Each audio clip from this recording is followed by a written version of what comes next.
곤충들은요, 곤충 수집가들의 관심을 끌 수 있어요. 왜? 곤충이 예쁘니까, 희귀하니까 하잖아요. 왜냐하면 곤충들은 매우 다이버스, 다양해요. 뭐가? 색깔이. 1번, 2번. 바로 나오네요. spectacular colors. 뭐를 띠고 있다고요? 화려한 색을 띠다가 영어로 뭐예요? 베어예요. 화려한 색을 띠기 때문에 수집가들은 완전 좋아. 색깔이 예뻐서 완전 좋아. however, 그런데 수집가한테는 색깔이 예뻐서 좋은데 화려한 색이 수집가한테는 화려한 색이 좋은데 생물학자에게는 어떤 의미를 띠냐고요. 그 이야기 하겠다는 거예요. 생물학자에게 여기 spectacular로 bright로 바꾼 거예요. 컬러를 coloration이에요. 그냥 바꾼 거예요. 뜻은 똑같습니다. 화려하고 강렬한 색은 has been 뭐뭐 이어왔다.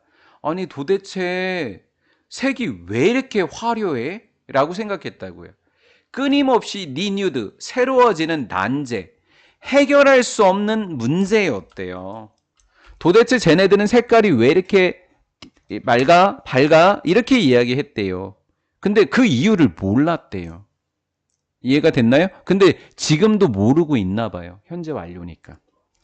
because 왜냐하면 화려한 색은 만들거든요. 아니, 색깔이 화려하면 눈에 띄어요, 안 띄어요? 띄어요. 그럼 곤충에게 위험해요, 안 위험해요? 위험해요. 이렇게 된 거죠. 왜 난제일까요? 도대체 잡아먹히려고 저것들이 미쳤나? 이렇게 한 거예요. 화려한 색은 곤충을 만들어요. 눈에 띄게 안 띄게? 매우 눈에 띄게. 그럼 여러분들 같으면 여기서 뭐 출제하고 싶어요? 눈에 띄냐? 안 띄냐? 출제하고 싶죠. 프로스펙티브는 뭐예요?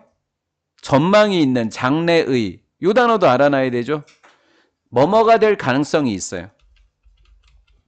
포식자가 될 가능성이 있는 동물에게, 잠재적 포식자에게 눈에 띄는 먹이로 만들어줄 수 있는데 왜 그래? 라고 했다라는 거죠. 다이는 이해했어요. 데디아라고 이해한 거죠.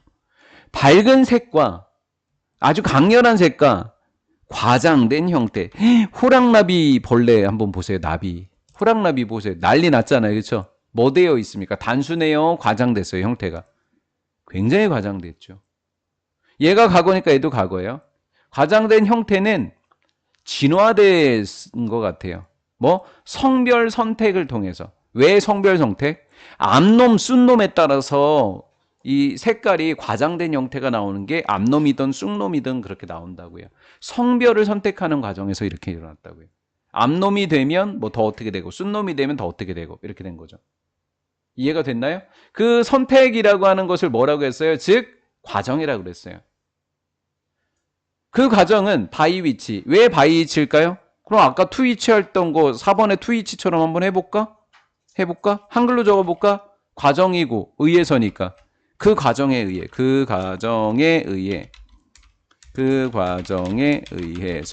해석 너무 잘 되지 않아요? 그냥 위치보다는 무슨 위치? 바이 위치가 땡큐네요. 그 과정에 의해서 개인들은 경쟁하게 됩니다. 곤충 개인들은 액세스 누구에게 갈 수 있는 거? 메이트, 배우자죠. 짝짓기 배우자. 배우자에게 접근해요. 그리고 수정인 거예요. 수정. 새끼를 낳을 수 있는 거예요. 알을 낳을 수 있는 거예요. 수정의 기회를 위해서 배우자에게 접근한 다음에 수정할 기회를 놓고 경쟁하는 과정이 되더라라는 거예요. 경쟁하는 과정. 그 과정을 통해서 색깔이 밝아지고 과장된 형태로 진화되지 않았냐라는 거죠. 여기까지 이해되셨나요? 라고 이해를 했대요. 짝짓기 하려고 쟤네들이 저렇게 했나?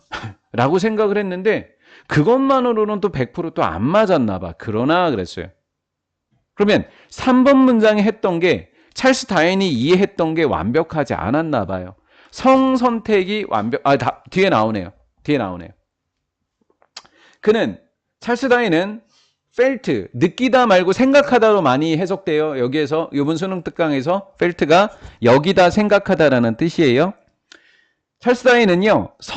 성별을 선택하는 것이 설명할 수 없다라고 생각했대요. 성별을 선택하는 것이 스트라이킹은 눈에 띄는 색의 패턴, 생식하지 않는 비생식, 생식이잖아요. 여기가 번식한다의 반대니까 논이니까 비생식.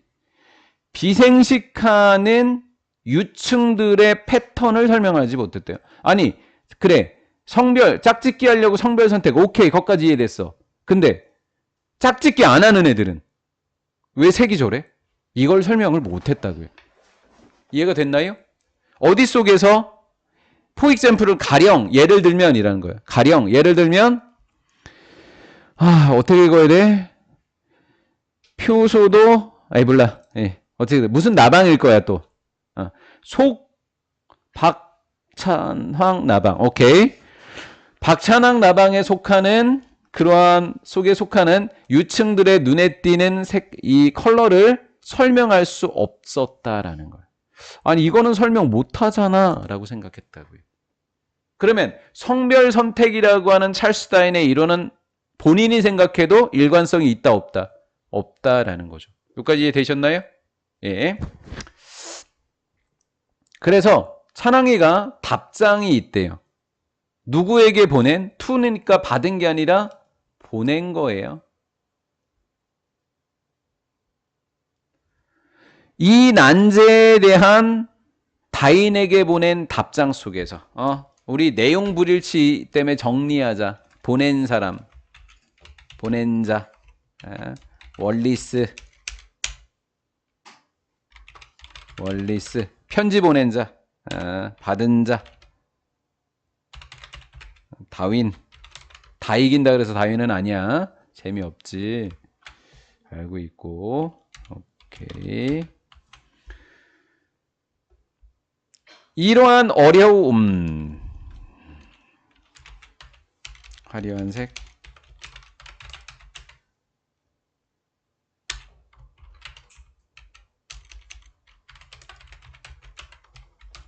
성선택이 아닌 것.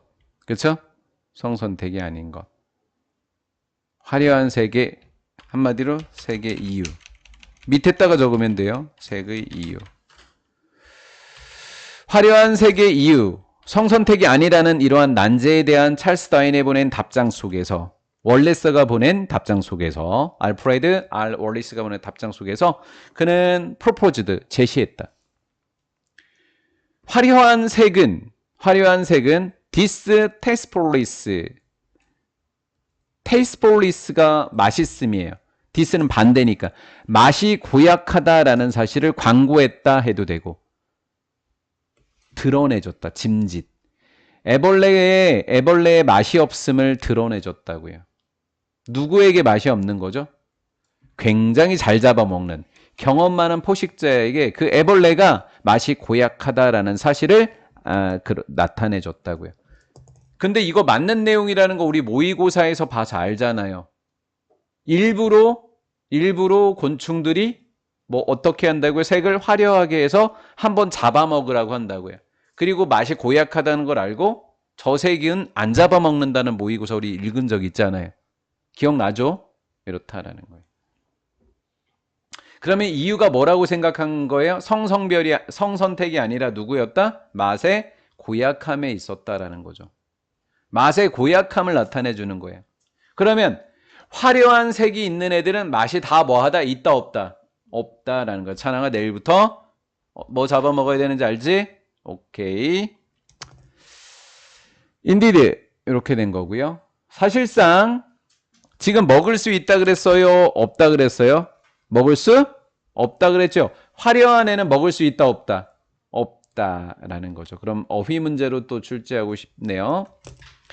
포식자에게 얘는 에게라고 하는 거예요. 에게. 포식자를 먹는 게 아니니까 포식자에게 먹을 수 없는 먹잇감은 자, 제가 여러분들에게 묻고 싶어요. 프레이 단수예요? 복수예요? 단수도 되고 복수도 돼요. 그럼 여기서 단수예요? 복수예요? 복수예요. 어떻게 알았어요? R이래매요. 그럼 여기가 R이니까 여기도 뭐예요? R이죠. 이해가 되셨나요? 예. 포식자에게 먹힐 수 없는, 포식자가 잡아먹을 수 없는 그런 먹잇감들은요, predicted, 이득을 볼 거라고 예측이 되어집니다. 자, 어떻게 하면 이득이 될까요? 색깔을 어떻게 하면 화려하게, 안 화려하게? 화려하게. 맞죠? 잡아먹힐 곤충들은 어떻게 해주면 돼요? 색을 어떻게 보여주면 돼요? 화려하게요. 화려하게라고 하는 말을 다른 말로 하면 매우 어떻게 띄게 하면 돼요? 눈에 띄게 안 띄게? 눈에 띄게 이렇게 하면 되는 거예요. 이해 잘 되신 거죠? 매우 잘 알아볼 수 있는 색을 보여줌으로써 이득을 많이 볼 거라고 예측되어집니다. be predicted to 원형, 뭐뭐 할 거라고 예측되다. 이렇게 하시면 돼요. 이해되셨죠? 네. 자, 그럼 여러분들 반대 단어로 낼 수 있는 포인트가 어디예요? 이득을 눈에 알아차릴 수 있냐 없냐? 여기 하나랑 이득을 보는 거냐 손해를 보는 거냐 이렇게 하면 되겠죠. 그렇죠? 게인이냐 루즈냐 이런 형태로 반대 단어들을 출제하시면 좋겠다라는 거죠.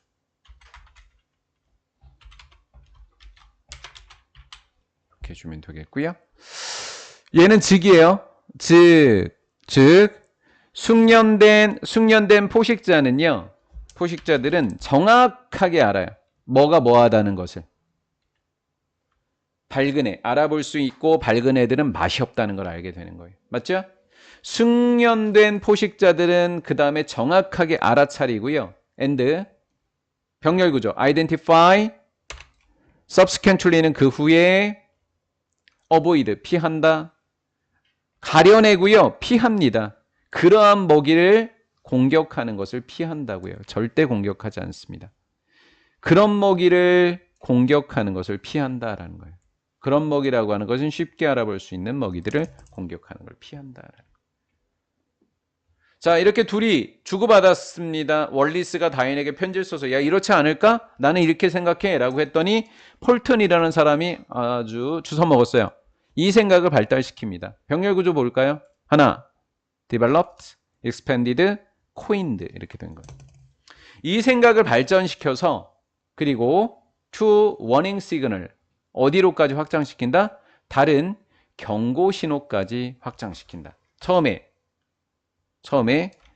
이 사람은 화려한 색이라고 하는 거로 증거를 삼고 그 다음에 색만 있는 게 아니야. 경고 신호는 소리도 있단다. 경고 신호는 뭐가 있단다? 냄새도 있단다. 이렇게 이야기를 했다고요. 그럼 이 사람은 화려한 색을 무슨 신호라는 이제 전문 용어를 만든 거예요? 경고 신호다라고 하는 전문 용어로 만든 거예요. 색을. 코인은 동전이라는 뜻이 아니라 만들어내다라는 뜻입니다. 경계색이라는 용어까지 만든 거예요. 경고 신호 중에 하나에 속하는 게 무슨 색이다? 경계색. 아포제메테이즘 뭔지 모르겠어요. 이런 용어를 만들어냈다라는 거예요. 설명하기 위해 이 현상을 설명하기 위해서 아포제마티즘이라는 단어가 떨어지는 신호, 즉 경고 신호라는 단어였다라는 거죠. 자, 그러면 이 현상은 어떤 현상일까요? 밝은 색을 보여줌으로써 이득을 얻으려고 했던 바로 이 현상을 이야기하는 거겠죠. 일부러 밝은 색을 보여줘서 눈에 띄게 한 다음에 잡아먹혀 본 다음에 맛이 없다는 걸 보여주고 나서 맛이 고약하다라고 하는 것을 보여주는 현상, 이렇게 됩니다.